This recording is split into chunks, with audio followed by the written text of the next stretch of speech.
2009 తర్వాత జరిగిన ప్రత్యేక తెలంగాణ ఉద్యమం దానికి కాస్త అటు ఇటుగా కొన్ని దశాబ్దాలుగా మన దేశంలో యూనియన్ పబ్లిక్ సర్వీస్ కమిషన్కు తన శక్తి మేరకు అభ్యర్థులకు శిక్షణ ఇచ్చి ఐఏఎస్లుగా ఐపీఎస్లుగా తీర్చిదిద్దడంలో కూడా ఆయన పాత్ర ఉన్నది.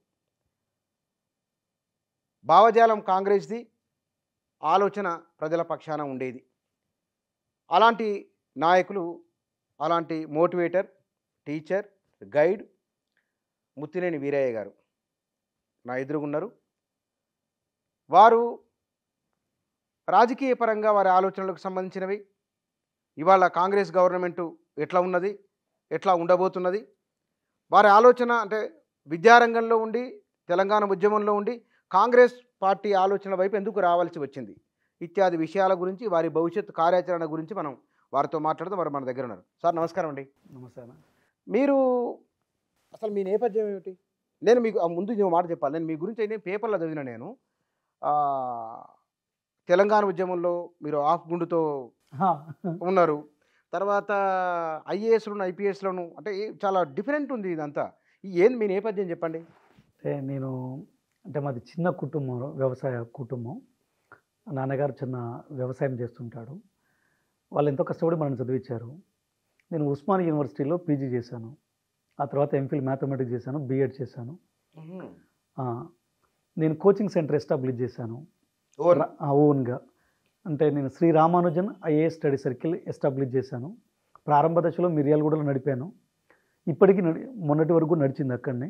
ఆ తర్వాత సూర్యాపేట, కోదాడ, నల్గొండ, లాస్ట్ 12-13 ఇయర్స్గా దుర్గమ్మ గుడి పక్కన దిల్సుఖ్ నగర్ ఒకటి, అశోక్ నగర్లో ఒకటి, 2 కోచింగ్ సెంటర్లు నడుస్తున్నాయి ఇప్పుడు నడుస్తున్నాయి. నేను షార్ట్ కట్స్ ఆథర్గా, సీనియర్ కాలమిస్ట్గా, అరిథమెటిక్, రీజనింగ్, ప్యూర్ మ్యాథమెటిక్స్లో ఎక్స్పర్ట్గా ఉన్నాను. చాలా క్రిటికల్ సబ్జెక్ట్లు. దీంట్లో లాజికల్ ఇంటెలిజెన్స్, సిల్లలిజం అంటారు ఇప్పుడు, అది కనుక ఇండియాలో టాప్ మోస్ట్ ఫ్యాకల్టీ నేను. దానివల్లనే నాకు అంత పేరు వచ్చింది. దాదాపు ఒక 50,000 మందికి పైన నేను శిక్షణ ఇచ్చి ఉంటాను ఇప్పుడు. దాదాపు ఒక 2,000 నుంచి 2,000 పైన పడి కానిస్టేబుల్స్ ఉంటారు, నా శిష్యులు. ఒక 500 నుంచి 1000 మంది దాకా సబ్ ఇన్స్పెక్టర్స్ ఉంటారు. గ్రూప్ 1 ఆఫీసర్లు కూడా చాలా మంది ఉన్నారు. 2 తెలుగు రాష్ట్రాల్లో ఉన్నారు. టీచర్లు ఒక 3-4 వేల మంది ఉంటారు. తర్వాత ఐఏఎస్ ఐపీఎస్లు కూడా ఉన్నారు. Especially first established CSAT institute in Ashok నగర్లో మొట్టమొదట, అంటే సివిల్స్ మనం దాన్ని చేయాలంటే ఫస్ట్ సీసాట్ ఉంటుంది. ఆ సీసాట్లో major part arithmetic, reasoning, pure మ్యాథమెటిక్సే ఉంటుంది. దానికి చాలా నేముడ్ కోచింగ్ సెంటర్ మనది. అలా వచ్చాను నేను అక్కడికి. ఆ తర్వాత తెలంగాణ మూమెంట్ బాగా జరుగుతూ ఉంది.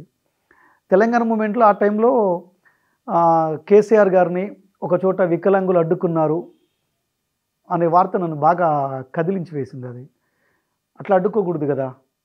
యాక్చువల్గా అప్పుడు మనము తెలంగాణ పీక్లో ఉంది. తెలంగాణ రావాలని బలంగా కోరుకుంటున్నారు అందరు కూడా. నేను అప్పటి వరకు నిజంగా తెలంగాణ మూమెంట్కి వెళ్ళి రాలేదు, కానీ చూస్తున్నాను. ఉస్మాన్ యూనివర్సిటీలో ఉన్నప్పుడు నేను విద్యార్థి ఉద్యమాల్లో ఉన్నాను. సరే, తెలంగాణ రావాలని అందరం కోరుకుంటున్నాము. ఆ టైంలో కేసీఆర్ గారిని కూడా అందరూ అభిమానిస్తున్నారు సార్, నాతో సహా అందరూ అభిమానించినారు. నేను ఆ టైంలో చాలా హర్ట్ అయ్యాను. నేను అరే ఇది కరెక్ట్ కాదని చెప్పేసి, అరే మనం ఎందుకు ఫైట్ చేయకూడదు అనే ఆలోచనతో నేను తెలంగాణ వికలాంగుల అనే అంశం పోదామనుకున్నాను. కానీ అత్యంత అణగారిన వర్గంలో వితంతువులు, భర్త చనిపోయిన స్త్రీలు ఉన్నారు. భర్త చనిపోయిన స్త్రీల గురించి ఎవరూ మాట్లాడడం లేదు. వాళ్ళకి అనేక కష్టాలను ఎదుర్కొంటూ ఉన్నారు. వాళ్ళ గురించి కూడా మాట్లాడాలనిపించింది. అదే టైంలో తన జీవితం మొత్తము తన కుటుంబం కోసం వెచ్చించి అన్ని రకాలుగా శ్రమ ఓడ్చి కోల్పోయి వృద్ధాప్యంలో ఉన్న వ్యక్తులను కూడా పట్టించుకోవట్లేదు. అప్పుడు నేనేం ఆలోచన చేశానంటే, తెలంగాణ వికలాంగులు, వితంతువులు, వృద్ధుల హక్కుల పోరాట సమితిని ఎస్టాబ్లిష్ చేశాను నేను ఓన్గా. ఏ సంవత్సరం? అది దాదాపు 2010. ఆ టైంలో దాన్ని ఎస్టాబ్లిష్ చేసి అక్కడి నుంచి నేను వికలాంగుల కోసం, వితంతువుల కోసం, వృద్ధుల కోసం ఫైట్ చేస్తూనే ఈ ఉమ్మడి ఆంధ్రప్రదేశ్లో ఈ వర్గాలకు బాగా నష్టం జరిగింది కాబట్టి ఈ వర్గాల నుంచి కూడా తెలంగాణ కోరుకుంటున్నాం అనే ఆలోచనతోనే ఉద్యమం చేశాను. దానిలో భాగంగానే నేను అరగుండుతో నిరసన తెలిపాను ఇందిరా పార్క్. వీరి ప్రత్యేక ప్రతిభావంతులు ఎస్, ఓకే. వికలాంగులకి, వితంతువులకి, వృద్ధులకు కూడా తెలంగాణ ప్రాంతంలో తెలంగాణ వస్తేనే న్యాయం జరిగింది. ఉమ్మడి ఆంధ్రప్రదేశ్లో వీళ్ళకి అన్యాయం జరిగింది కాబట్టి తెలంగాణ రావాలి అని చెప్పేసి తెలంగాణ రాష్ట్రం ఇవ్వట్లేదు కాబట్టి నిరసనగా అప్పటికి నేను అరగుండుతో నిరసన తెలిపాను. కానీ ఐఏఎస్లకు ట్రైనింగ్ ఇచ్చే మీరు మీరు ప్రభుత్వ వ్యవస్థలోకి మీతో ట్రైనింగ్ తీసుకొని చాలా మంది వెళ్ళిపోయారు. అవును, సహజంగానే మనసులకు ఒక భావన ఉంటుంది. అవును, తన దగ్గర శిక్షణ పొందిన వాళ్ళు చాలా ఉన్నతమైన స్థానాల్లో ఉన్నప్పుడు అవును, ఆ స్థాయికి వచ్చిన వాళ్ళకు ట్రైనింగ్ ఇచ్చే వారికి ఇంకా కొంచెం ఎక్కువ మానసిక భావన ఉంటుంది కదా. అవును. మరి అరగుండు తీసుకోవడం అనేది మీరు అంటే యాక్చువల్గా ఆ టైంలో ఏం డిస్కషన్ జరిగింది అంటే మీరు అన్న పాయింట్ కరెక్ట్. అది యాక్చువల్గా ఒకటి ఏంటంటే నేను మొదటి ధర్నా చేసేటప్పుడు ఆ ధర్నాలో కూర్చున్నప్పుడు చుట్టూ నేను ఒక 40-50 సార్లు చూసుకున్నాను. అంటే నన్ను ఎవరైనా చూస్తున్నారేమో అని, నన్ను ఎవరైనా చూస్తున్నారేమో అని చాలాసార్లు చూసుకున్నాను. ఆ రోజు నేను ఆత్మన్యూనత భావాన్ని కొంత లోనయ్యాను. తర్వాత నేను ఇంటికి పోయి బాధపడితే మా మిస్సెస్ కూడా ఉండి అలా కాదు, నీ ఎయిమ్ ఏంటి అంటే, ఎస్ నేను ఇప్పటివరకు కోచింగ్ సెంటర్ నడుపుతూ వచ్చాను, రైట్, నడుపుదాము కోచింగ్ సెంటరు, మనం విద్యావంతులుగా వీళ్ళందరినీ తయారు చేద్దాము, అంటే ఉన్నత ఉద్యోగాలు వీళ్ళని మనం చేస్తున్నాము, కానీ ఈ వర్గాల కోసం కూడా నేను మాట్లాడతాను అన్నాను. అన్నప్పుడు ఖచ్చితంగా మరి ఇదంతా తప్పదు అనుకున్నాను.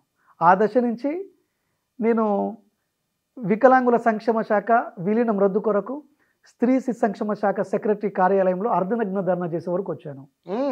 అర్ధనగ్న ధర్నా చేసే కోచింగ్ నడుస్తూనే ఉంది. కోచింగ్ నడుస్తున్నాయి, స్టిల్ నడుస్తూనే ఉన్నాయి. అయితే అరగుండుతో నిరసన తెలిపేటప్పుడు ఏంటంటే చాలా మంది ఏమన్నారంటే చుట్టూ ఉన్న కొంతమందికి అరగుండు కొట్టి ఏమన్నారు. అది నాకు నచ్చలేదు. నేనే రాష్ట్ర అధ్యక్షుడిని, మరి నేనే రాష్ట్ర అధ్యక్షుని అన్నప్పుడు ఫస్ట్ అరగుండు కొట్టించుకుంటే అది నేనే కొట్టించుకోవాలి, పక్కుని కొట్టియడం కాదు కదా. అది ఆ రోజు సరే వాస్తవానికి కుటుంబంలో కొంత బాధపడ్డారు. ఏంటంటే మనకు అన్నీ ఉన్నాయి కదా, మంచిగా ఉన్నాం కదా, సంపాదన ఉంది, పేరు ఉంది, పోలీసులు నా స్టూడెంట్స్ ఉన్నారు, టీచర్లు ఉన్నారు, కలెక్టర్లు ఉన్నారు, వాళ్ళందరూ చూస్తుంటారు, మీడియా చూస్తుంటుంది కదా, సో మనం ఉన్నతమైన స్థాయిలో ఉన్నాం అని చెప్పేసి కుటుంబంలో బాధపడ్డారు దానికి. కానీ నాకేం బాధ అనిపించలేదు, ఎందుకంటే నేను వాళ్ళ కోసం నిజాయితీగా వర్క్ చేయాలనుకున్నాను.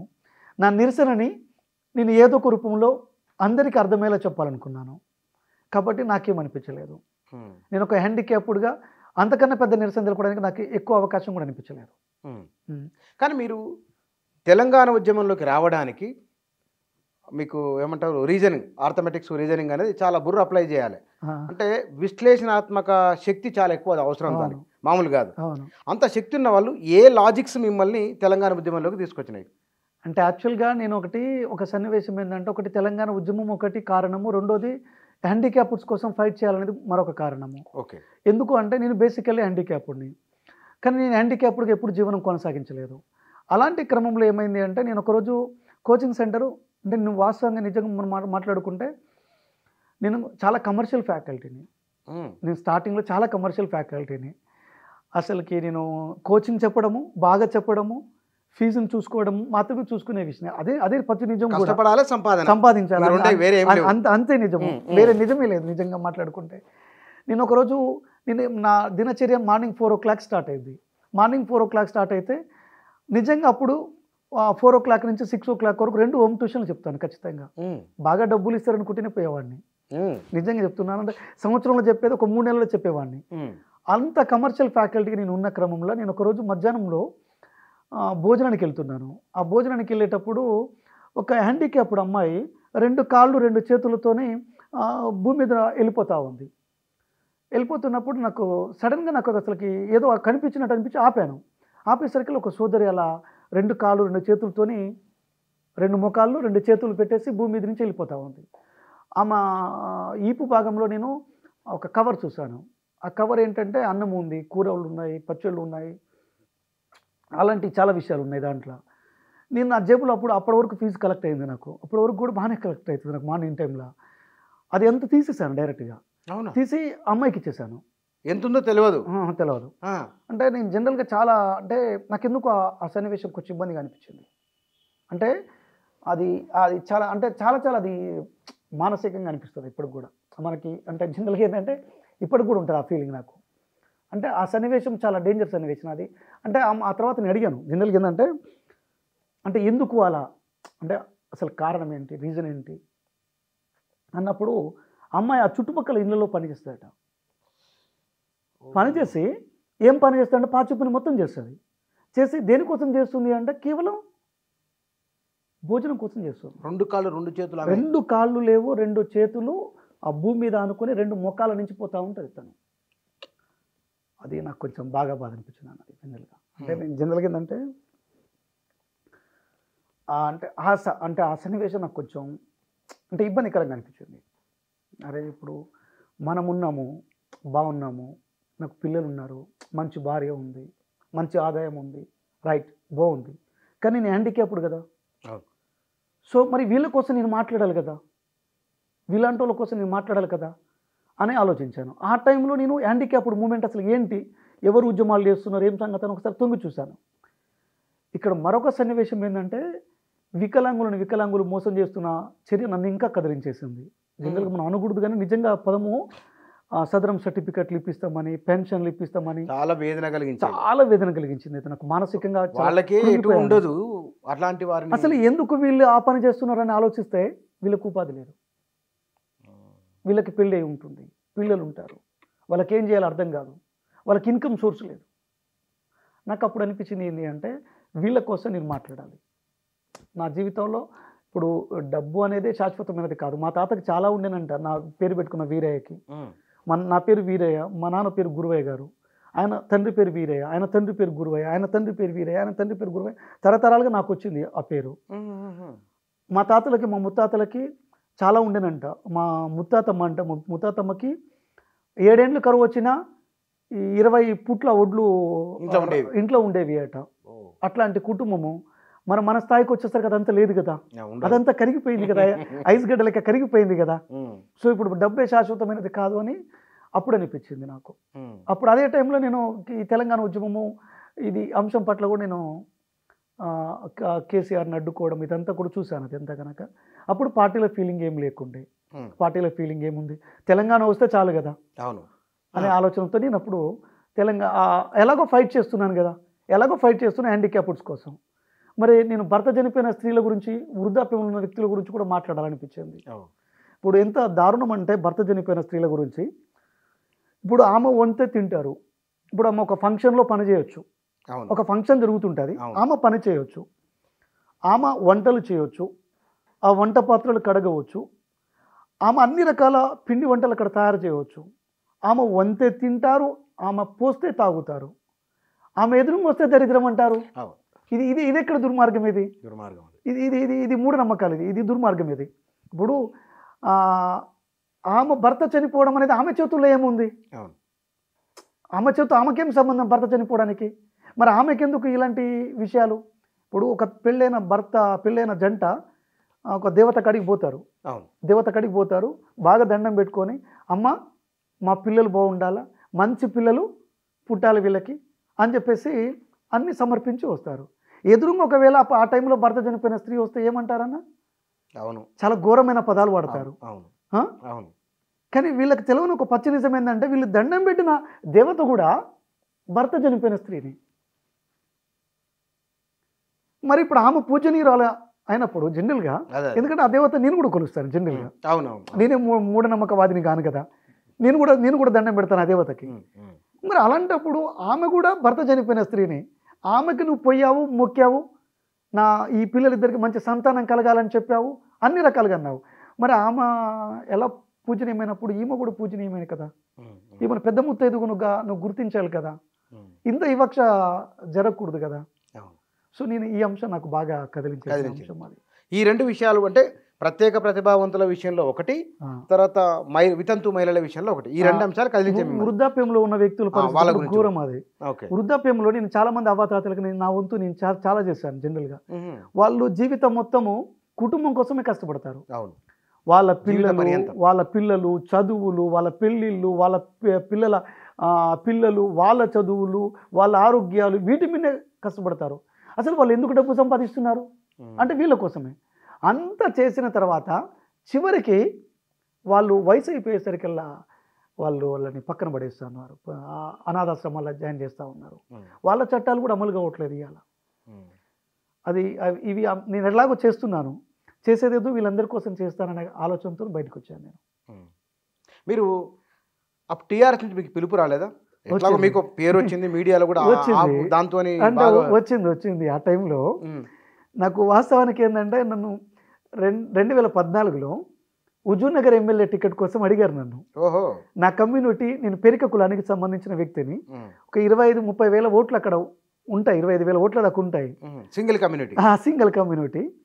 అంటే నన్ను ఆ టీఆర్ఎస్ ఆ ఎమ్మెల్యే టికెట్ కోసం అడిగారు కానీ నాకు అప్పుడు అంత ఏజ్ లేదు, నాకు అంత పరిణితి లేదు.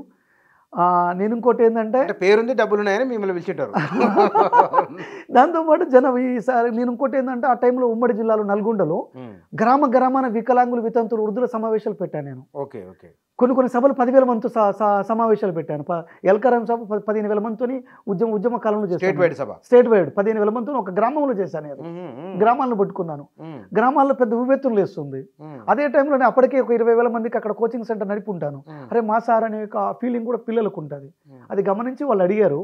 కానీ నేను బేసికల్లీ కాంగ్రెస్ పార్టీ కుటుంబం నుంచి వచ్చిన వాడిని. నేను పుట్టడమే కాంగ్రెస్ పార్టీలో పుట్టాను. మా నాయన కాంగ్రెస్లో ఉన్నాడు, మా తాత కాంగ్రెస్లో ఉన్నాడు. ఇంకోటి అదే టైంలో నాకు పోటీ చేయాలనే ఆలోచన కానీ ఇదేమి లేదు.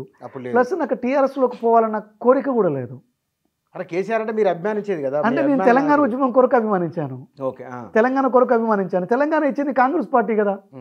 తెలంగాణ ఇచ్చింది కూడా కాంగ్రెస్ పార్టీ. బేసికల్లీ నేను కాంగ్రెస్ పార్టీ. సో కేసీఆర్ ఇచ్చిన మాట ప్రకారం దాన్ని విలీనం చేయాలి కదా, పార్టీని విలీనం చేయాలి కదా. సో ఆయనే తప్పు చేశాడు. అలాంటప్పుడు ఆయన పార్టీ నుంచి నేను మళ్ళీ ఎలా ముందుకెళ్ళిపోతాను అని వద్దనుకున్నాను. ఇక్కడ మీకున్న విశ్లేషణ శక్తిని బట్టి లేదా మీకున్న అనుభవాన్ని బట్టి మీరు పబ్లిక్లో ఉన్నారు, ఇట్లా చదువుల రెండిట్లలో ఉన్నారు. బీఆర్ఎస్ ఓడిపోవడానికి గల కారణాలు ఏమిటి? కొంచెం విశ్లేషణాత్మకంగా నాకు కొన్ని పాయింట్స్ చెప్పండి.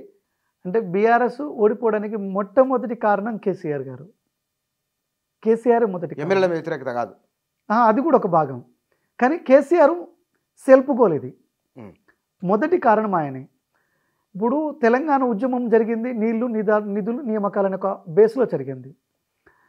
నియామకాలని ఆయన స్టార్టింగ్ నుంచి ఆపుకుంటూ వచ్చి చివరిలో కొంత వేసే ప్రయత్నం చేసి మొత్తం దాన్ని అంత సిస్టమ్ అంతా ఆగమాగం చేసి పిల్లల జీవితాలు మొత్తంతో చెలగాటమాడినాడు.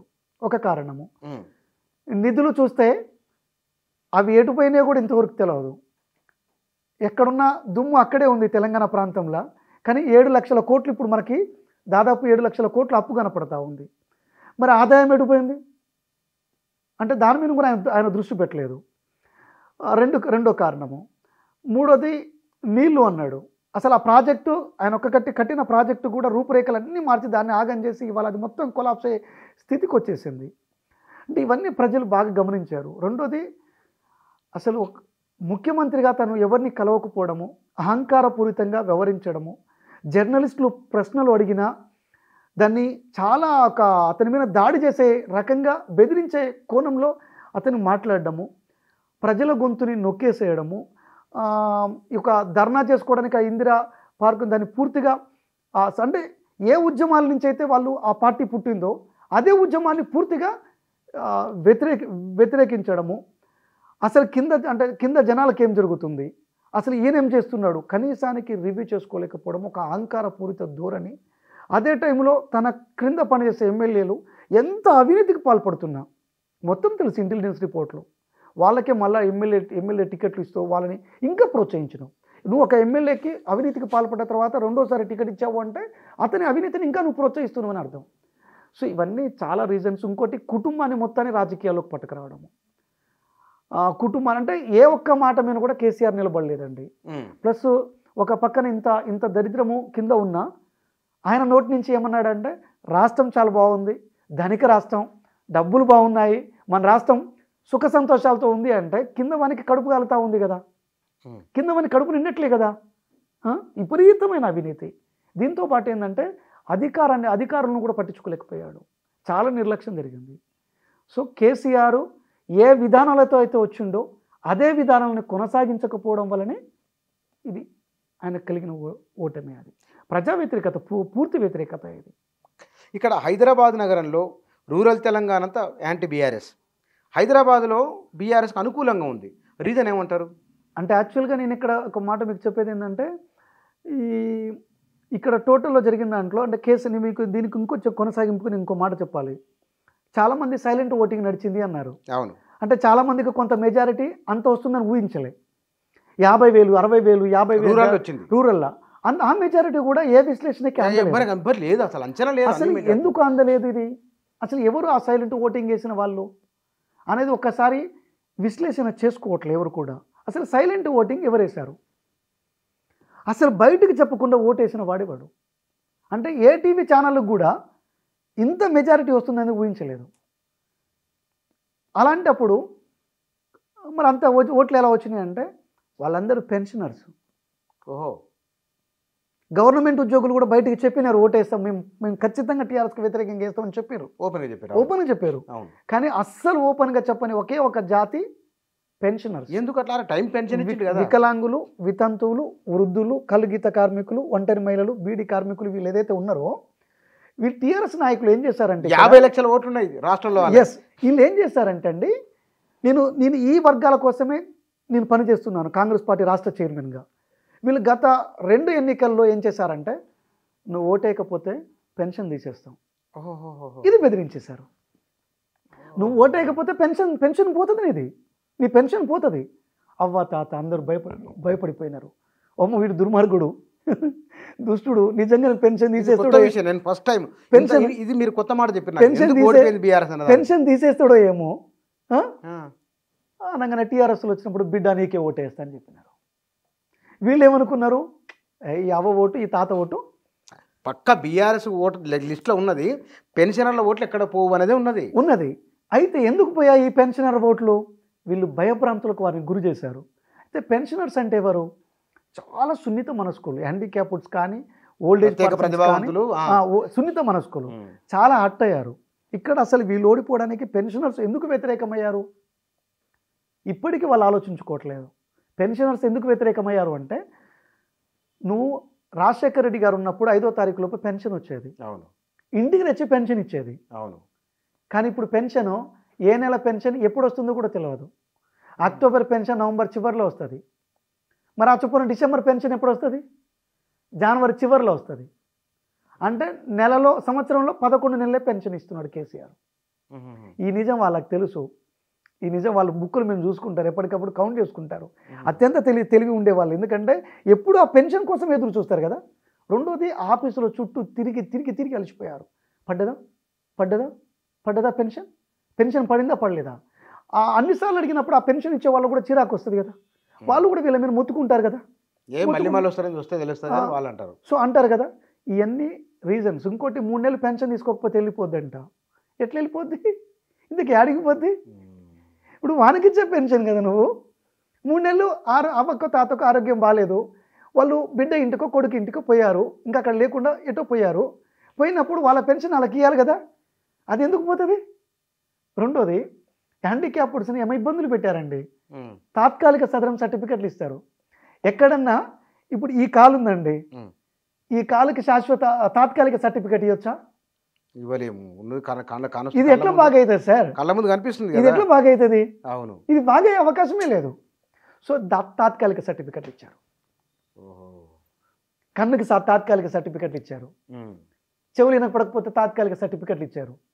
2 years వ్యాలిడిటీ ఉంటాయి. ఇవి వాళ్ళు పెన్షన్ అప్లై చేసి పెన్షన్ వచ్చే నాటికి 2-3 నెలలే ఉంటుంది. ఇంకా అంటే ఇట్లా అంటే మీరు చెప్పిన లెక్క ప్రకారం మీరు చెప్పండి 2-3 నెలలే ఉంటుంది పెన్షన్.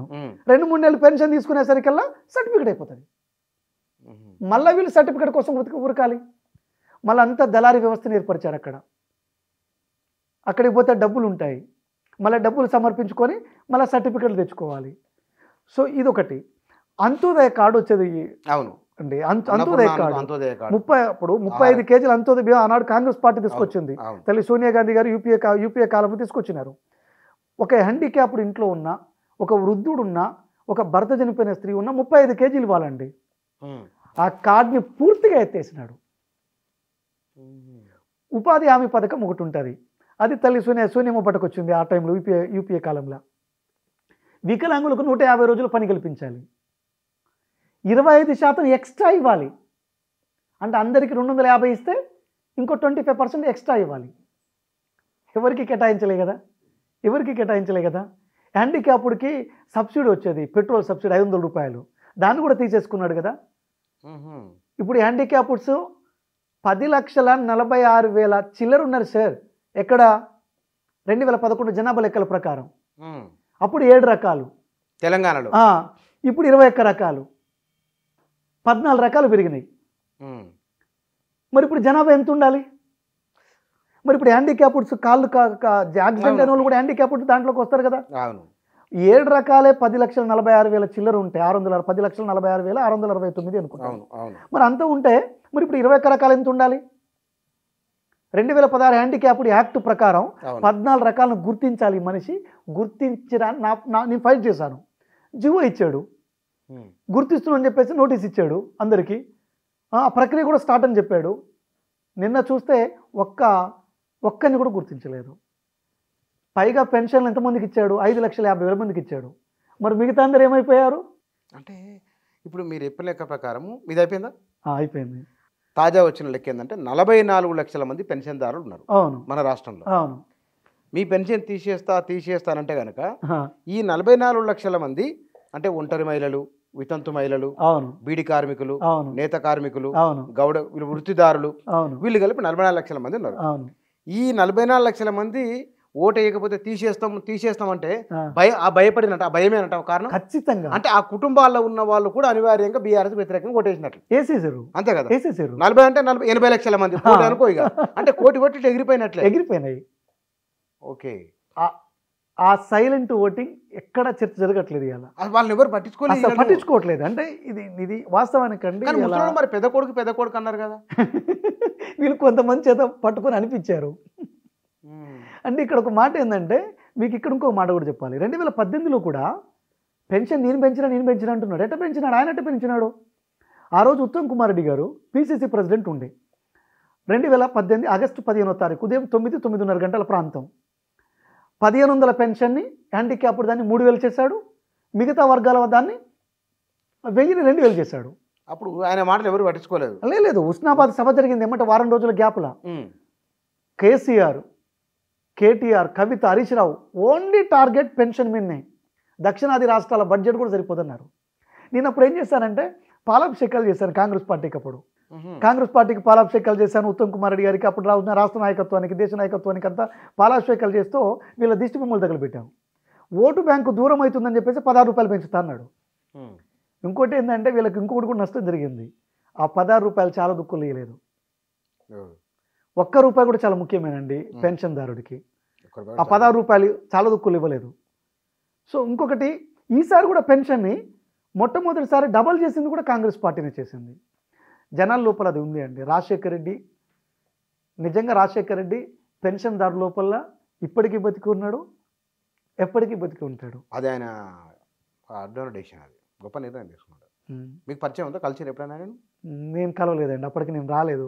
కానీ నేను వారంటే చాలా ఇష్టపడతాను. ఇప్పుడున్న నాయకులలో మీరు కొన్ని లక్షల మంది హక్కుల కోసం ఫైట్ చేశారు కదా. కేసీఆర్, చంద్రబాబు నాయుడు, రాజశేఖర్ రెడ్డి, కిరణ్ కుమార్ రెడ్డి, రోషయ్య, రేవంత్ రెడ్డి, దీంట్లో ఎవరు మీకు బెస్ట్?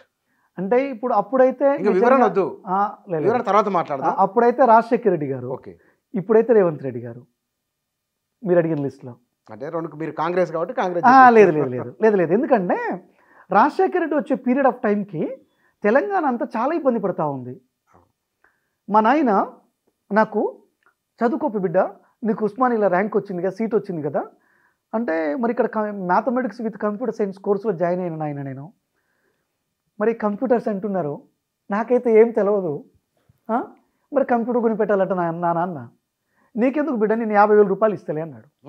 50,000 రూపాయలు ఇస్తలే నీకు, నెక్స్ట్ పంట మీద అన్నాడు. ఆ పంట వచ్చేసరికి, ఆ నెక్స్ట్ పంట వచ్చేసరికల్లా మా నాన్నగారు ఇంటికి పోయేసరికి బాధపడ్డాడు. ఏందిరా అంటే నీళ్ళు లేవురా, పంట పండట్లేదు. అప్పుడు కరెంటు తీగల మీద బట్టలు ఆరేసుకునే స్థితి వచ్చింది. చంద్రబాబు నాయుడు సీఎం. అంత పెద్ద ఆ టైంలో అసలు రాష్ట్రము అసలు కరువు కాటకాలతో అల్లాడుతుంది. అలాంటి క్రమంలో కొన్ని చోట్ల అసలు తినే దాంట్లో తగ్గించారు. రోజు మనం ఎంత తింటామో అంత తినే దాంట్లో తగ్గించారు. కొంతమంది నూకలన్నము, కొంతమంది అప్పులు ఇవ్వడం బంద్ చేశారు. తీసుకున్నాడు ఇచ్చేటోడు ఇవ్వట్లేదు, తీసుకున్నాడు కట్టట్లేదు. తీసుకున్నోడు కనుక అప్పు అడిగితే కేసులు అని చెప్పేసి పెద్ద విషయం వచ్చేసి రైతులను ఇబ్బంది పెట్టవద్దు అని. పూర్తిగా నిండుకున్నాయి. అలాంటి క్రమంలో కూడా చంద్రబాబు నాయుడు గారు చేసిన పని ఏంటంటే అండి, జాతీయ క్రీడలు ఇక్కడ పెట్టేసి హైదరాబాద్లో పెడితే పెట్టినాడు. అవును. మన రాష్ట్రంలో కబడ్డీ బాగా ఆడతారండి, నేను బాగా ఇష్టపడతాను కబడ్డీని. కబడ్డీ ప్లేయర్స్ని కూడా కొనుక్కొచ్చినాడు ఆ టైంలో. ఆ టైంలో ఏమైందంటే అండి, రాజశేఖర్ రెడ్డి వెలుగులే కనిపించినాడు, ఫైట్ చేసినాడు జనాల పట్ల, చాలా పెద్ద పాదయాత్ర చేసినాడు, ప్రజల హక్కుల కోసం ప్రజల హక్కుల కోసం నినదించినాడు. అందుకే చాలా ఇష్టం నాకు రాజశేఖర రెడ్డి గారు అంటే. ఇంకోటి ఇచ్చిన మాట ప్రకారం కట్టుబడి ఉన్నాడు, కట్టుబడి ఉన్నాడు. రాజశేఖర రెడ్డి గారు చనిపోయినప్పుడు అసలు నిజంగా మేము ఒక 5-6 రోజుల పాటు అసలు మేము బాధ అనిపించి మేము ఇంట్లో తెలంగాణ రాష్ట్రాన్ని ఏర్పాటును వ్యతిరేకించినప్పటికీ కూడా యాజ్ ఇండివిజువల్ గా ఎందుకో ఆయన పట్ల వెల్ఫేర్ చూశాడండి, సంక్షేమం చూశాడు. హెల్త్ ఎంత మంచిగా ఉంది అది కనుక. కాబట్టి చాలా ఇష్టం రాజశేఖర రెడ్డి గారు అంటే నాకు. ప్రాంతాలకు అతీతంగా పర్సన్ గా ఆయన చాలా మంది లైక్ చేస్తారు. ఇప్పుడు రేవంత్ రెడ్డి గారి పొజిషన్ కూడా అదే కదా. ఎందుకంటే ఇప్పుడు వాస్తవానికి అదే టైంలో రేవంత్ రెడ్డి గారు ఒక వెలుగు లెక్క చుక్క లెక్క కనిపించినాడు. అక్కడికి వచ్చే ముందు ఒక మాట, బీఆర్ఎస్ ఓడిపోవడానికి కారణాలేమో మీరు చెప్పిండ్రు. కేవలం బీఆర్ఎస్ మీద వ్యతిరేకత వల్లనే కాంగ్రెస్ గెలిచిందా, ఇంకేమన్నా కారణాలు ఉన్నాయా? అంటే యాక్చువల్గా ఇక్కడ ఒక మాట ఏంటంటే అండి, దీని మంచి చక్కటి ప్రశ్న ఇది. అంటే కాంగ్రెస్ పార్టీ అనేది దశాబ్దాల నుంచి ఉంది. కాంగ్రెస్ పార్టీని జనాలు చూస్తూ వస్తున్నారు, అధికారాన్ని కూడా ఇస్తూ వస్తున్నారు. సరే, ఎవరైనా కొత్తగా అనిపించినప్పుడు వాళ్ళకి అధికారం ఇచ్చారు, నిజంగా ఇచ్చారు వాళ్ళకి. కానీ వీళ్ళకంటే బెటర్ కాంగ్రెస్ పార్టీ బెటర్ కదా అనే ఆలోచనకు వచ్చారు. అంటే టీఆర్ఎస్ మీద ఉన్న ప్రజల మీద ఉన్న వ్యతిరేకతతో పాటు దశాబ్దాల తరబడి కాంగ్రెస్తో నడిచిన కుటుంబాలు, ఒకనాడు కాంగ్రెస్ పార్టీ కదండి, దేశంలో ఏం పార్టీ ఉంది? ఒకనాడు కాంగ్రెస్ పార్టీ, తర్వాత మార్కిస్టులు వచ్చారు కదా. కాబట్టి ఇంకా కాంగ్రెస్ పార్టీ అనేది జనాల లోపల బలంగా ఉంది. ముక్త్ కాంగ్రెస్ ఏదో అంటుంటారు కదా, అది సాధ్యం కాదండి. అది యాక్చువల్గా ఈ భూమి అంతరించిపోవాల్సిందే అది కాంగ్రెస్. ఎందుకంటే కాంగ్రెస్ అనేది ప్రజల జీవన విధానంలో ఉంది, ప్రజల జీవన విధానంలో ఉంది. పెద్ద మాట అన్నారు. అంటే ఇప్పుడు సరే, ఇప్పుడు ఏ గ్రామం పోండి సార్, ఏ గ్రామం పోండి, అక్కడ ఒక ప్రాజెక్ట్ నుంచి నీళ్ళు వస్తుంటాయి. ఆ ప్రాజెక్ట్ కట్టింది ఎవరని చూస్తే చివరికి కాంగ్రెస్ అని కనపడతా ఉంటుంది. మన ఊళ్ళోకి కరెంట్ వచ్చింది అంటే, ఈ కరెంట్ ఎట్లా వచ్చిందిరా నాయన అని ఒకసారి ఎవరన్నా పిల్లలు అడిగితే, తాతని కనుక వాళ్ళని కనుక అడిగితే, అది అప్పట్లో కాంగ్రెస్ నాయకుల చరిత్ర బయటకు వస్తుంది. పెన్షన్లు ఏంద్రబాబు అని అంటే కాంగ్రెస్ పార్టీ చరిత్ర వస్తుంది. రోజువారి కూలి, అప్పుడప్పుడు ఉపాధి హామీ కూలికి గుంపులుగా ఊళ్ళు అందరూ పోతుంటారండి. ఏంది ఎక్కడి నుంచి వచ్చింది అంటే కాంగ్రెస్ పార్టీ అని కనపడతా ఉంటుంది. ఒక రేషన్ షాప్ కాడికి పోతే కాంగ్రెస్ పార్టీ అని కనపడతా ఉంటుంది. ఒక బడి దగ్గరికి పోతే కాంగ్రెస్ పార్టీ అని కనపడతా ఉంటుంది. అంటే కాంగ్రెస్ పార్టీ అనేది ప్రజల జీవన విధానంలో అంతర్లీనమై ఉంది. సో దాన్ని తీసేయడం ఎవరి సాధ్యం కాదు. ఇవాళ నేను కావచ్చు, ఇంకోళ్ళు కావచ్చు, అందరు వెళ్ళిపోయినా కాంగ్రెస్ పార్టీ నిజంగా నేను ఆర్ట్ఫుల్గా ఈ క్వశ్చన్ అడుగుతానండి. ఈ ప్రశ్నకి చాలామంది అంటారు నేను రాజీనామా చేస్తాను, నేను వెళ్ళిపోతాను. అసలు ఎంతమంది వెళ్ళిపోయినా, ఎంతమంది రాజీనామా చేసి వెళ్ళిపోయినా గంటలు తిరగకుండా మళ్ళీ ఒక కొత్త కుర్రోడు ఎర్రమట్టిలో నుంచి వచ్చి జెండా పట్టుకొని నిలబడి దాన్ని లీడ్ చేయగలుగుతాడు. అది కాంగ్రెస్ పార్టీ. రైట్. అంటే ఇక్కడ తెలంగాణలో ఎందుకు గెలవడానికి గల అదేమిటంటే, అంటే తెలంగాణలో కాంగ్రెస్ వచ్చింది కదా, ఇందాక బీఆర్ఎస్ ఓటమి, అది కాంగ్రెస్ గెలుపు కారణాలు ఏంటంటే, ఇప్పుడు మేజర్ ఒకటి ఏంటంటే కేసీఆర్ అసలుకి ఎవరిని కలవకపోవడం అనే అంశము. ప్రజల సమస్య వచ్చింది, ప్రజలకు సమస్య వచ్చింది. ఏడికి పోవాలి? ముఖ్యమంత్రి దగ్గరికి పోవాలి కదా. ఎవరి ద్వారా పోవాలి అంటే ఎమ్మెల్యే ద్వారా పోవాలి.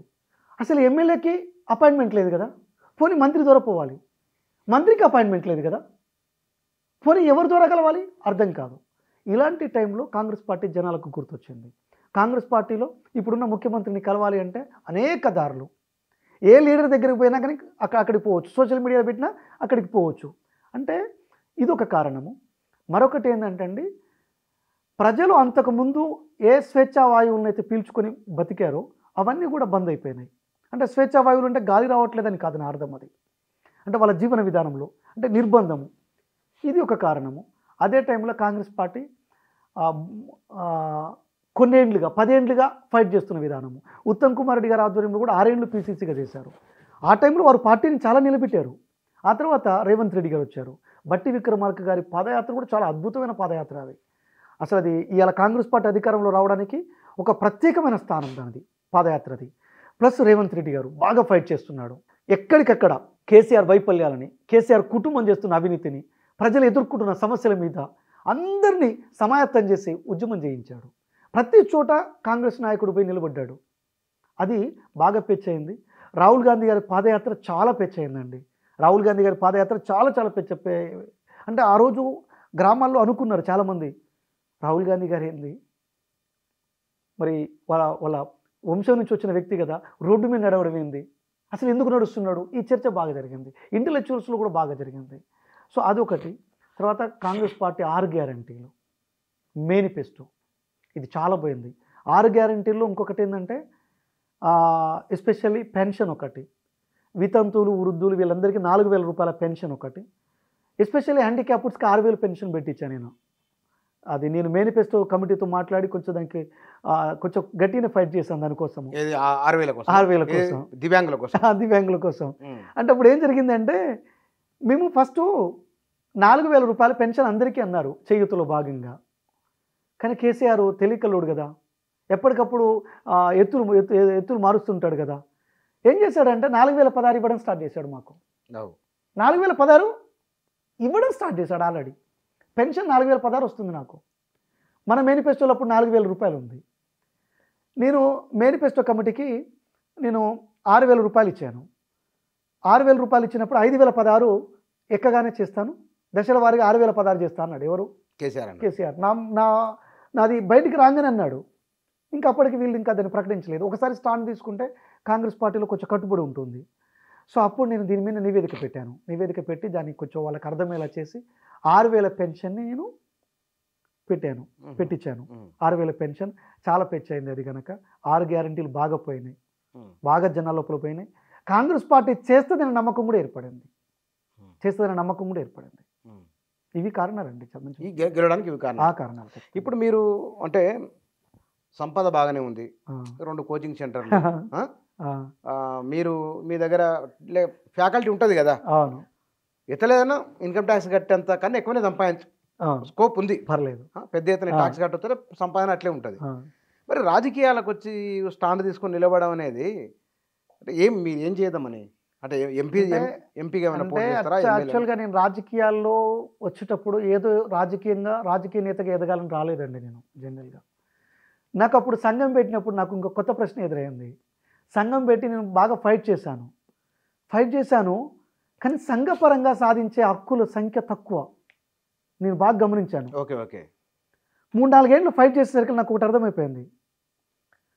సంఘం ఎందుకు పెట్టాను? నా వ్యక్తిగత వృద్ధి కోసమైతే కాదు, ఈ సమాజాన్ని ఏదో మారుద్దామని. సో అసలు ఈ మార్చే కోణం ఎక్కడుంది? రాజకీయాల్లో ఉంది. చట్టం రావాలన్న రాజకీయమే, చట్టం చేయాలన్న రాజకీయమే, చట్టం అమలు కావాలన్న రాజకీయమే. మరి అప్పుడు మనం ఎక్కడ ఉండాలి? రాజకీయాల్లో ఉండాలి. హక్కులు మార్చాలంటే రాజకీయాల్లో ఉండాలి. అప్పుడు కాంగ్రెస్ పార్టీలో నేను సంఘాన్ని విలీనం చేస్తూ 2014లో, వాస్తవానికి నేను కొత్తగా జాయిన్ కాకర్లేదు ఎందుకంటే కాంగ్రెస్ ఫ్యామిలీ కాబట్టి, కానీ సంఘాన్ని పెట్టాను కదా, అందరితో పనిచేశాను కదా. మళ్ళీ కాంగ్రెస్ పార్టీలో నేను అప్పుడున్న PCC working committee president Uttam Kumar Reddy గారి ఆధ్వర్యంలో, అప్పుడు తెలంగాణ రాష్ట్రానికి ఏఐసిసి ఇన్ఛార్జ్ దిగ్విజయ్ సింగ్ గారు ఉండే, అప్పుడు నేను వారి ఆధ్వర్యంలో జాయిన్ అయ్యాను. అప్పుడే సరే గవర్నమెంట్ వస్తే నేను మంచి పొజిషన్ వస్తుంది, నేను హ్యాండిక్యాప్డ్స్కి హెల్ప్ చేయొచ్చు, వృద్ధులకు కూడా హెల్ప్ చేయొచ్చు అనుకున్నాను. కానీ అప్పుడు గవర్నమెంట్ రాలేదు. సో అట్లా నేను కాంగ్రెస్ పార్టీకి వచ్చాను. వచ్చిన తర్వాత మీరు ఒకటి మొన్న మేనిఫెస్టో చూడండి, హ్యాండిక్యాప్డ్స్ కోసం మేనిఫెస్టోలో అంశాలను చేర్చింది కేవలం కాంగ్రెస్ పార్టీని. కారణం ఏంటి అంటే నేను ఒక విభాగానికి చైర్మన్గా ఉన్నాను. నేను ఎప్పుడు దాని హక్కుల గురించి మాట్లాడతాను. నా జాతీయ హక్కులు ప్రతినిధి ఉన్నాడు అక్కడ కాబట్టి, అంటే నేను వచ్చింది దీని కొరకు. మరి నేను ఇది ఇంకా మన స్టాండ్ కావాలంటే మనం ఎదిగితేనే సాధ్యమవుతుంది. మరి మీ వాళ్ళు ఏమంటారు? ఎమ్మెల్సీనో లేకపోతే కనుక అది ఉంది కదా, ఏది కార్పొరేషన్, అదేమన్నా అడిగిందా మీరేమన్నా? అంటే యాక్చువల్గా నేను అంటే దాన్ని ప్రత్యేకించి ఏమీ అడగక్కర్లేదు. నేను నాకు 2014లోనే అప్పుడు వచ్చేటప్పుడే కమిట్మెంట్ ఇచ్చారు ఆ అంశాన్ని. నేను ఈ 10 ఏళ్ళు చాలా ఫైట్ చేశాను. ఇప్పుడు మొన్న కూడా విజయ సంకల్ప యాత్ర చేశాను నేను.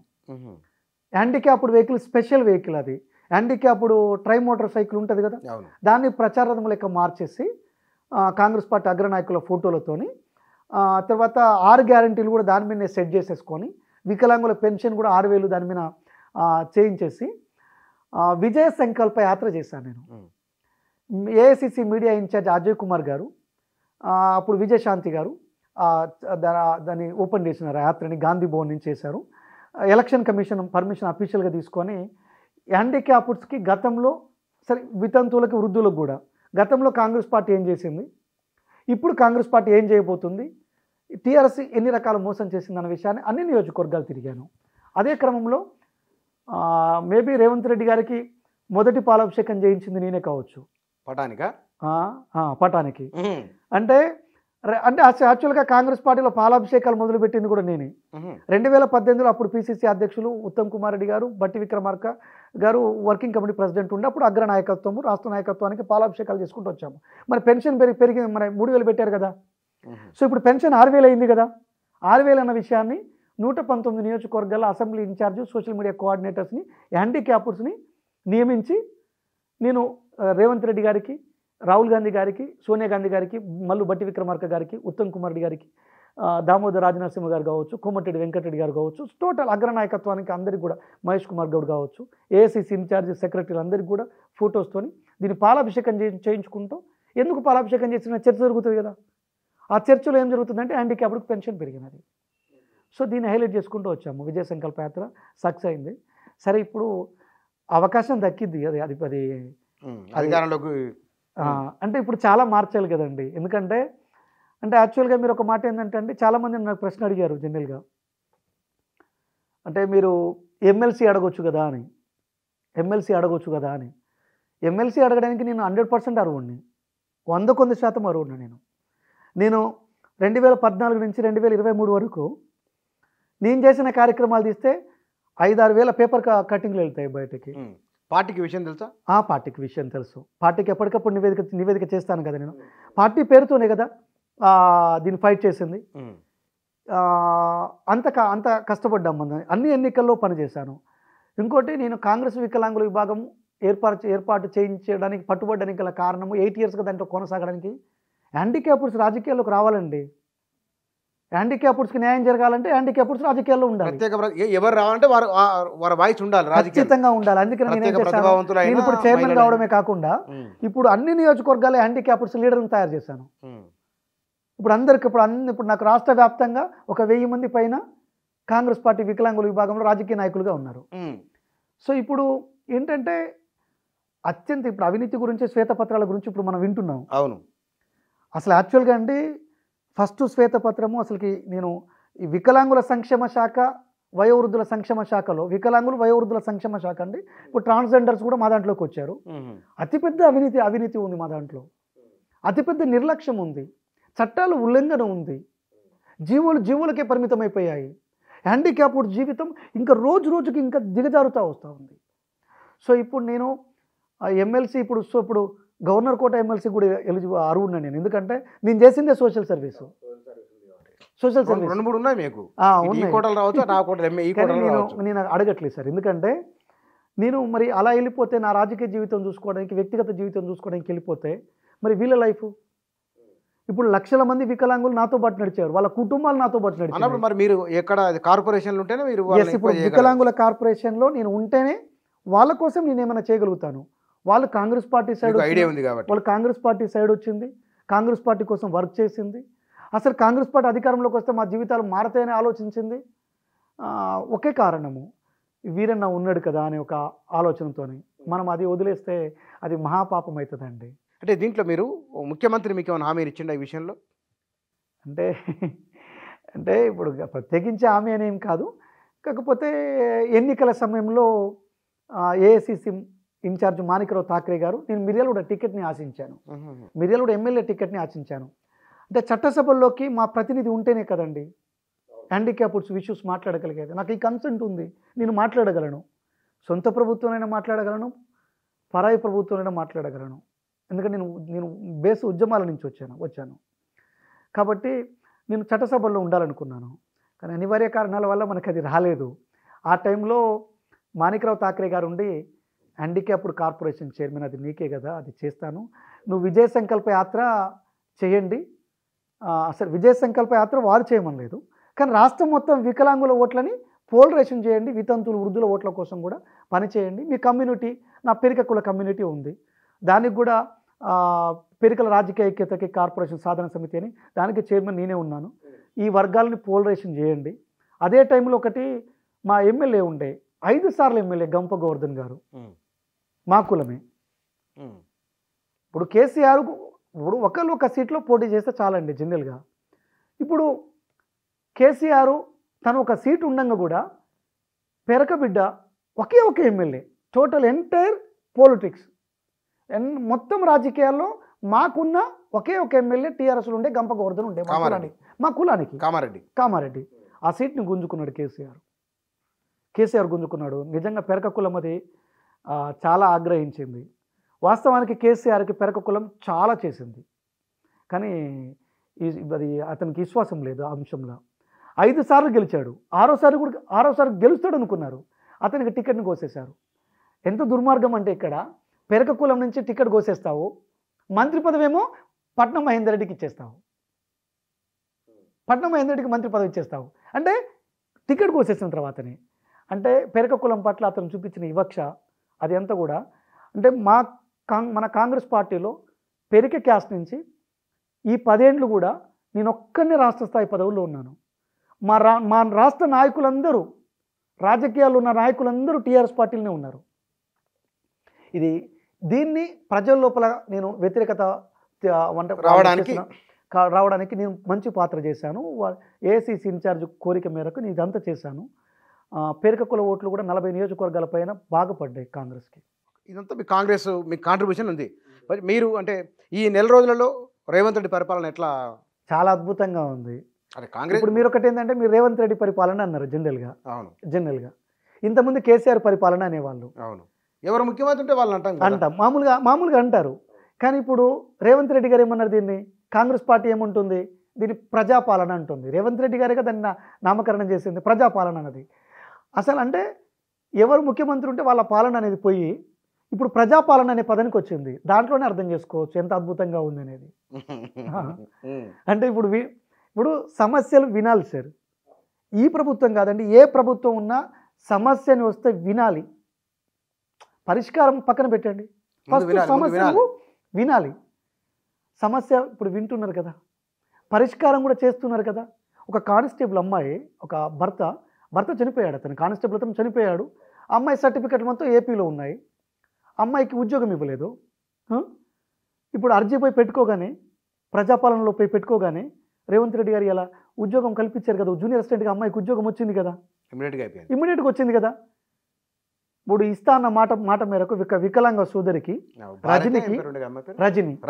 రజనికి ఆ రోజు ఇచ్చిన మాట ప్రకారం వితిన్ సెకండ్స్లా ప్రమాణ స్వీకారం చేయగానే స్టేజ్ మీద ఇచ్చారు కదా. ఇచ్చిన మాట రాజకీయాల్లో ఇచ్చిన మాట కట్టుబడి ఉండాలండి. మనిషి జీవితాంతం బతకాడు, ప్రతి మనిషి చచ్చిపోతాడు ఏదో ఒక రోజు. ఈ భూమి మీద ఎవరన్నా 200 ఏళ్ళు 300 ఏళ్ళు బతికారా? అందరూ చచ్చిపోతాం. ఇవాళ నేను కూడా పెట్టుకోవాలి, అరే ఇవాళ నేను కూడా చనిపోతానండి, అందరూ చనిపోతాము. భూమి మీద ఉన్నాడు ఏదో ఒక రోజు చనిపోతాడు. ఎప్పుడు చనిపోతాడు సార్ తెలియదు. ఈ క్షణం నుంచి ఎప్పటిదాకైనా జరగవచ్చు. కానీ మినిమం రాజకీయాల్లో ఉన్నప్పుడు మాట కట్టుబడి ఉండాలి.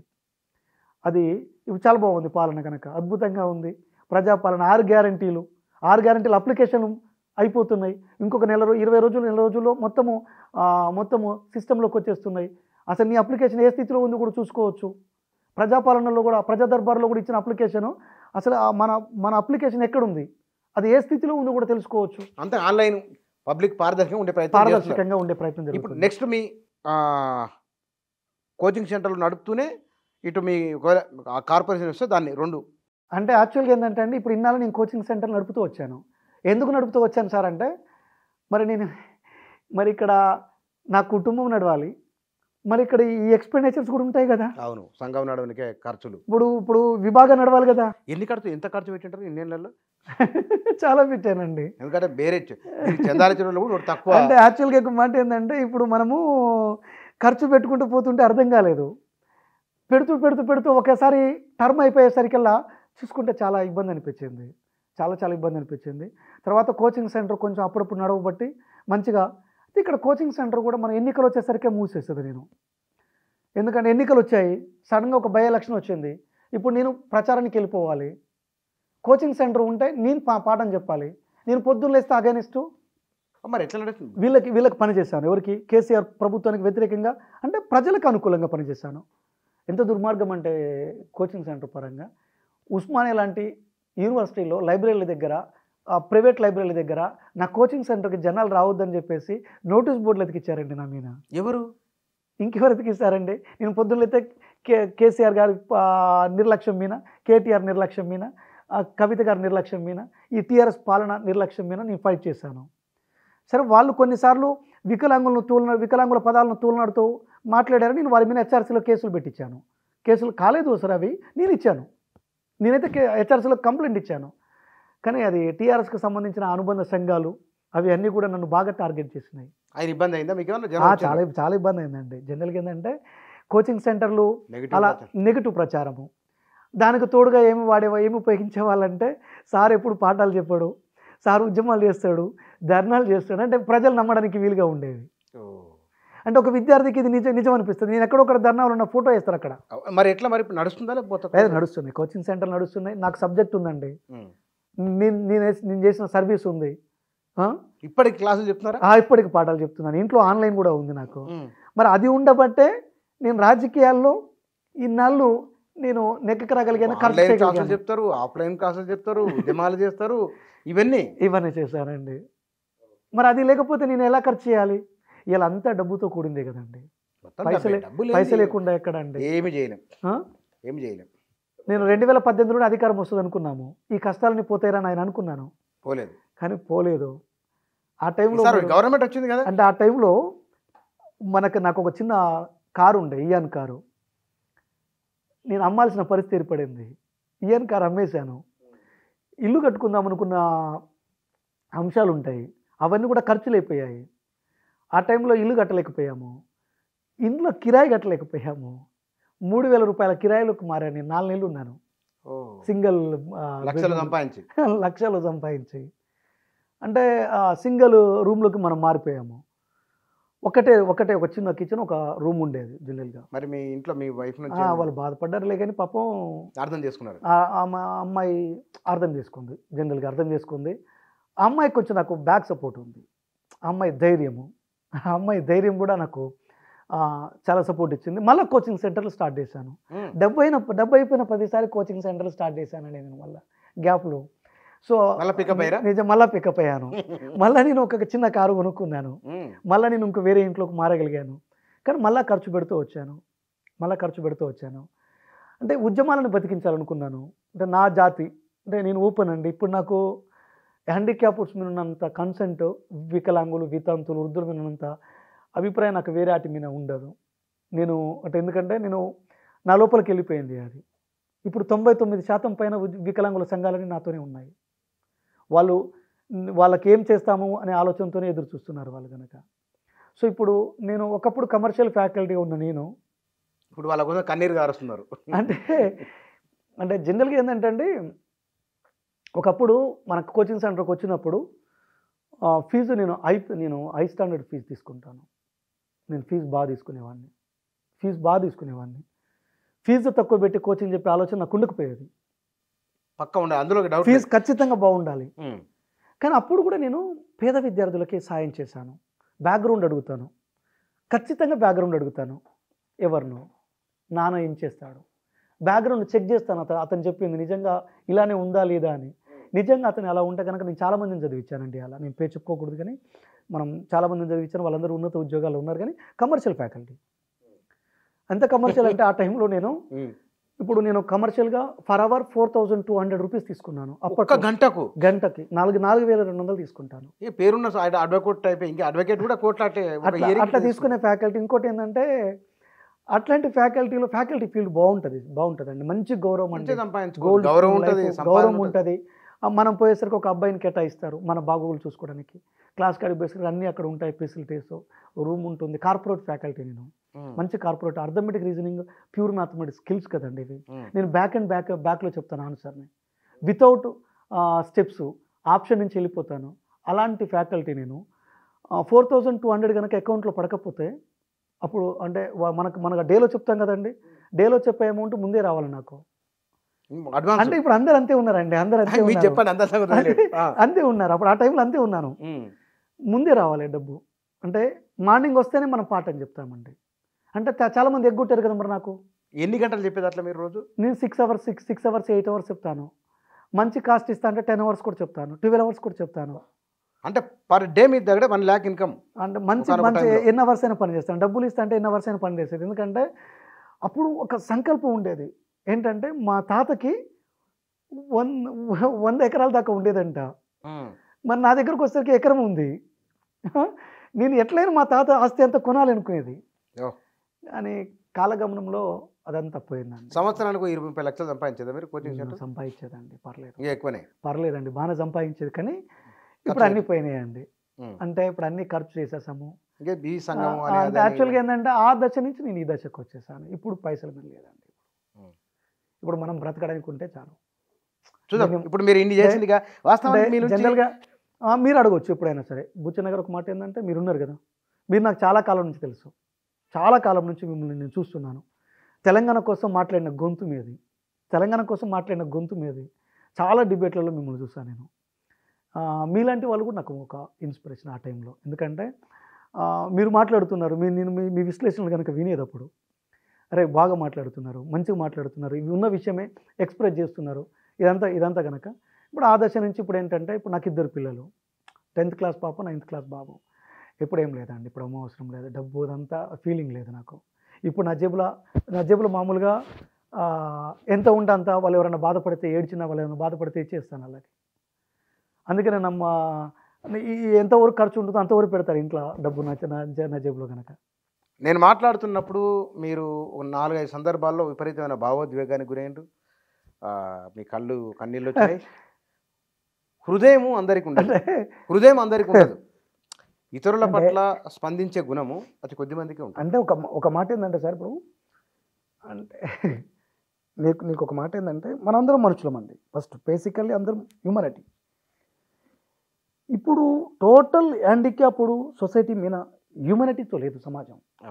అది అంటే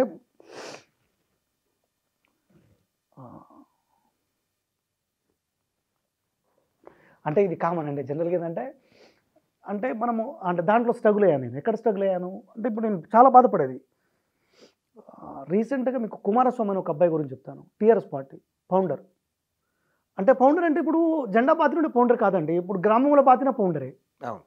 ఇప్పుడు అబ్బాయి టీఆర్ఎస్లో 20 ఏళ్ళు పనిచేశాడు. అతని మీద అతని గ్రామస్తులు, టీఆర్ఎస్లో ఉన్న నాయకులు విచక్షణారహితంగా దాడి చేశారు. ప్రతి మనిషి ఏడుస్తాడండి ఆ దాడి చూస్తే, విచక్షణారహితంగా. అతను ఎలాంటి హ్యాండిక్యాప్డ్, అసలు పూర్తి క్రిపులుడు. అయ్యో, అసలు కాళ్ళు చాలా సన్నగా పీలగా ఉంటాయి. ఎందుకు అట్లాంటివి? అతను ఇక్కడి నుంచి అక్కడికి రావాలంటే అతను ఎత్తుకొని రావాలి. అంటే అలాంటి హ్యాండిక్యాప్డ్స్ మీద దాడులు జరిగాయి. టీఆర్ఎస్ కాలంలో చాలా జరిగాయి దాడులు. మానసిక వికలాంగుల మీద అత్యాచారాలు జరిగాయండి. చిన్న అతని స్థలాన్ని కబ్జా చేశారు వాళ్ళు. చాలా లో బ్యాక్వర్డ్ క్యాస్ట్, ఎరకల క్యాస్ట్ అనుకుంటాను వాళ్ళు. అక్కడ మీడియాలో వచ్చింది ఇది? మీడియాలో వచ్చిందండి. ఎవరు పట్టించుకోలేదు. కార్పొరేషన్ చైర్మన్ పోలేదు, కమిషనర్ పోలేదు, మా శాఖ మంత్రి పోలేదు, స్థానిక ఎమ్మెల్యే పోలేదు. నేను మాట్లాడాను. ఏ జిల్లా ఇది? ఇది మన నర్సంపేట నియోజకవర్గం అండి. నర్సంపేట నియోజకవర్గంలో ఎవరు పోలేదు. అతను పైగా అరెస్ట్ చేయలేదండి. అంటే అలాంటి సన్నివేశాలు కనుక నేను కోకోలలో చూశాను. అంటే ఇప్పుడు టీఆర్ఎస్ పాలనలో కార్పొరేషన్ చైర్మన్ వేరే ఉండే, కాల్స్ నాకు వచ్చేవి. ఆయన కూడా ఉద్యమం నుంచి వచ్చినోడే కదా, కానీ కాల్స్ నాకు వచ్చేవి. వాసుదేవ్ కూడా ఉద్యమం జనరల్గా వచ్చాయి. అయితే ఆ టైంలో వాళ్ళ బాధలు కనుక వినేది మనము. అంటే పూర్తిగా వింటాను నేను. అంటే ఇప్పుడు ఎదుటోళ్ళు ఏమైనా చెప్పారు, నేను పూర్తిగా వింటానండి. వినడం అలవాటు నాకు, ఎందుకంటే నేను లెక్చరర్ ఫీల్డ్ నుంచి వచ్చాను. ఆ వినేతారులో మన బేసికల్ ఏంటంటే ఆ ఫీలింగ్స్ అనే, ఆ భావాజాలం అనేది మన లోపలికి వచ్చేసింది. ఇప్పుడు అతను అంత క్రిపుడు మీద దవడ మొత్తం పగిలిపోయిందండి. దవడకు ఆపరేషన్ అయింది అతనికి. కానీ అతనికి నేను కాంగ్రెస్ పార్టీలో సోషల్ మీడియా రాష్ట్ర కోఆర్డినేటర్గా పెట్టాను. చాలా ఎఫిషియెంట్ వర్కర్, చాలా ఎఫిషియెంట్ వర్కర్.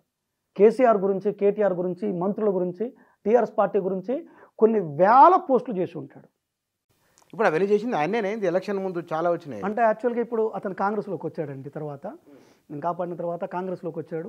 కాంగ్రెస్లో అతని దొంతి మాధవరెడ్డి గారు జాయిన్ చేసుకున్నారు. రాష్ట్ర సోషల్ మీడియా కోఆర్డినేటర్ చేశాను. నా విభాగానికి ఇప్పుడు స్టేట్ సోషల్ మీడియా కోఆర్డినేటర్ అతనే. అంటే నా కాన్సెప్ట్ ఏంటంటే ఇప్పుడు మీరు ఎవరైతే వద్దనుకున్నారో అతని అంగవైకల్యమే కదా మీకు చిన్నగా అనిపించింది. మీరు చేరదీసి చేస్తున్నారు. సో ఇలా అంటే అలాంటి సన్నివేశాలు నేను చాలా చూశాను సార్. కదిలించే మిమ్మల్ని సహజంగానే ఉంటుంది అది. నెక్స్ట్ మీరు అంటే ఎప్పటిలోపు మీరు అనుకున్న పదవి వస్తారని మీరు అనుకుంటున్నారు? అంటే నేను మొదటి లిస్టులోనే వస్తుంది అనుకుంటున్నాను నేనైతే. అంటే యాక్చువల్గా వికలాంగుల కార్పొరేషన్ వికలాంగుడికే ఇవ్వాలి అది. యాక్చువల్గా అది మేబీ మొదటి లిస్టులోనే వస్తుంది. అంటే ఇప్పుడున్న ముఖ్యమంత్రి గారికి కావచ్చు, రేవంత్ అన్నకు కావచ్చు, మిగతా మంత్రులందరికీ కావచ్చు, నేను అందరితో బాగానే ఉంటాను. అందరూ ఏ వర్క్ ఇచ్చినా ఆ వర్క్ చేసి పెడతాను నేను.